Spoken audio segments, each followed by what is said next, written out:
Hey guys, and welcome back to TD5 Adventures.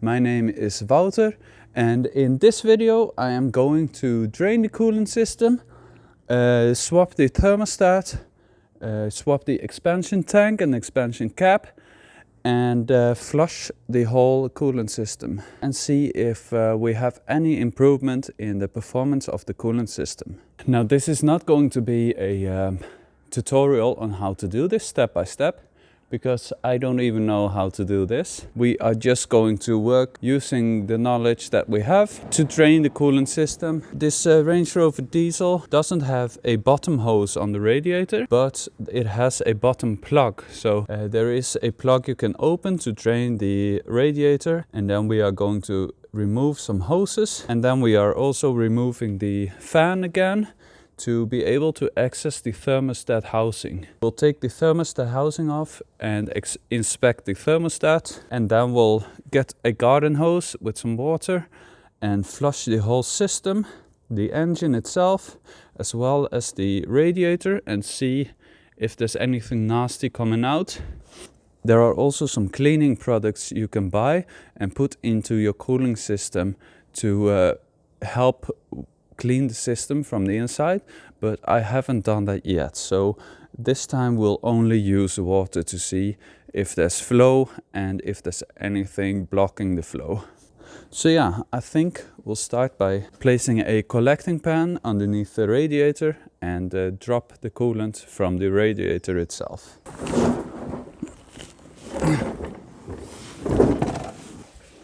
Now, the plug was a 21mm 6-sided nut, basically, or bolt, so I used a 6-sided 21mm socket.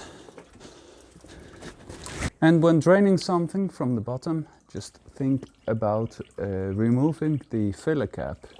That way you don't create any vacuum and it drains easier. So I have removed the expansion tank cap to make draining easier. And we'll just let that drip. And in the meanwhile, we are going to disconnect some coolant hoses on the top of the radiator, and then we'll remove the radiator fan.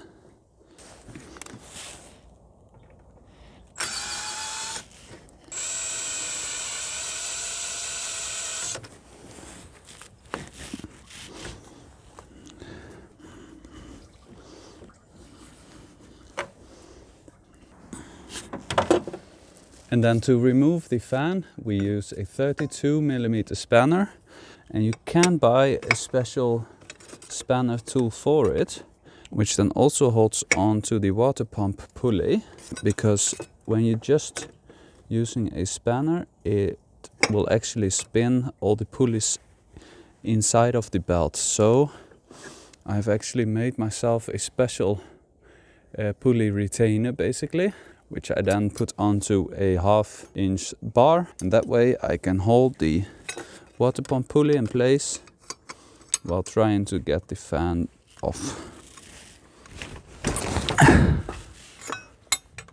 There we go. And the fan is reverse thread, which means righty-loosey, lefty-tighty. And there you can see the thermostat housing. So it's right below the oil filler, basically. You can see one coolant hose going into there from the radiator into that housing. So we'll see, there seems to be a coolant pipe that is solid that goes around it. So I'll have to figure out how to get that off. And then the thermostat housing itself is only fitted with 3 10mm bolts. I'll figure out how to move this pipe out of the way, and then we'll take the thermostat out and inspect it. Okay, so it seems to be quite easy to take this little solid pipe off. Below the thermostat housing, it is bolted on with one 10mm bolt. I'll show you the picture here. And then when you follow along the pipe, along the head of the engine, you can see that it is connected with a little hose clamp to a little hose. So you can undo the hose clamp and then undo the 10mm bolt, and you'll get the pipe out of the way.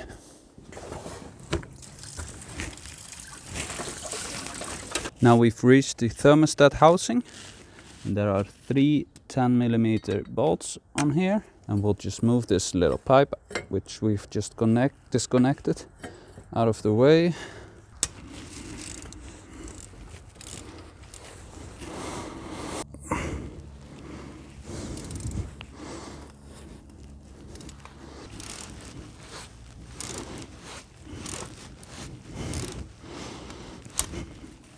Oh, we snapped the bolt.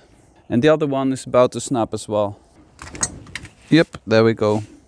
Some light taps. Okay, just needed one light tap. And that's the thermostat housing itself. You can see the 3 bolt holes and the water pipe connection that goes to the radiator. And then in here we can see the thermostat itself.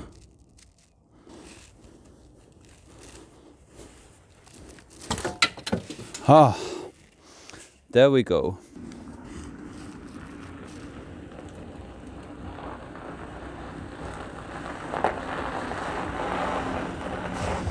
Now, it actually doesn't look to be in such bad condition.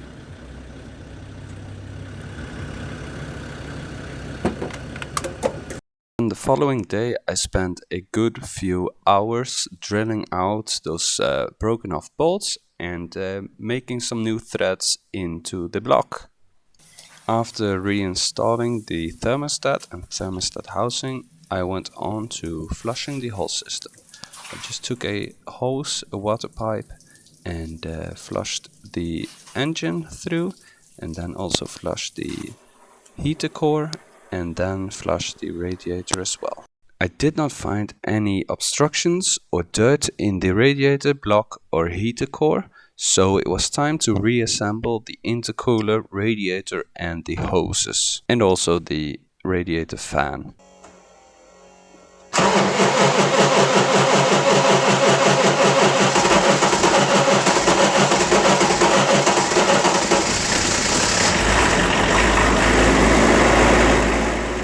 Yeah, the fuel injection pump is still not set correctly.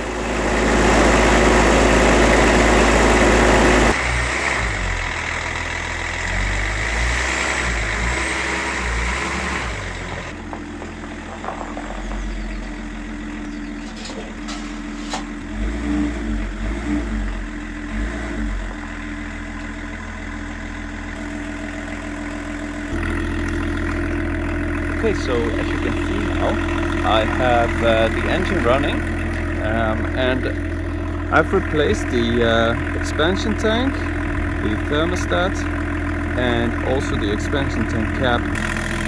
There you can see I have bypassed the heater core on the inside of the car because that was leaking badly, but it's still leaking with my whole little bypass. So that's not good. At least we are ruling out that there's any problem inside there. And the thermostat has been replaced, and I've filled it up with some new coolant.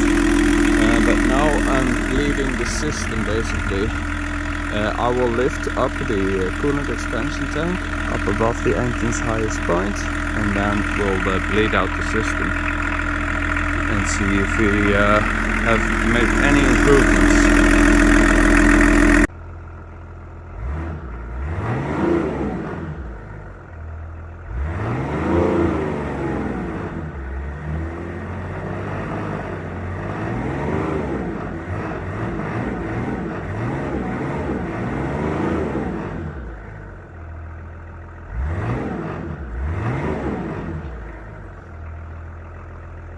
Okay, so the expansion tank is raised up.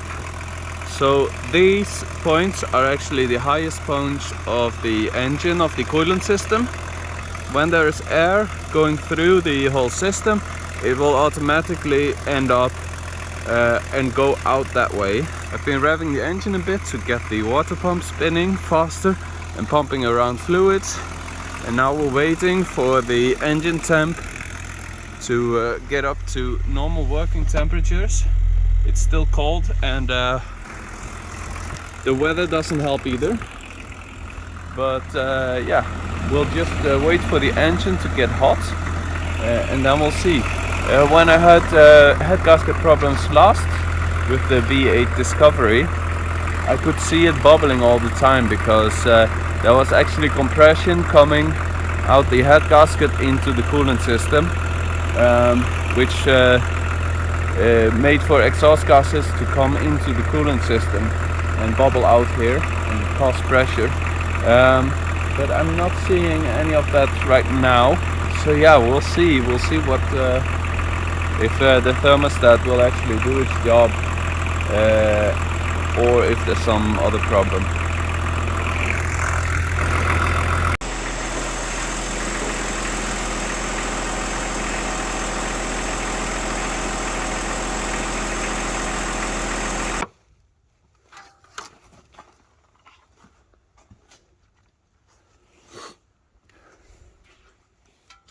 I've taken it on a test drive. I've ran it to the normal working temperature. It did not exceed it. And when I can feel the hoses, I feel that both hoses are hot.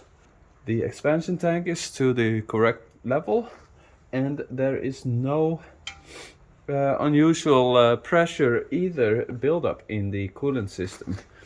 So I almost certainly can say that it's not the head gasket, because the pressure would have increased a lot faster. It has been running for about, I'd say, 40 minutes or something, and there's no extra pressure in the system, so it can't be that exhaust gases are pushed into the coolant system, at least.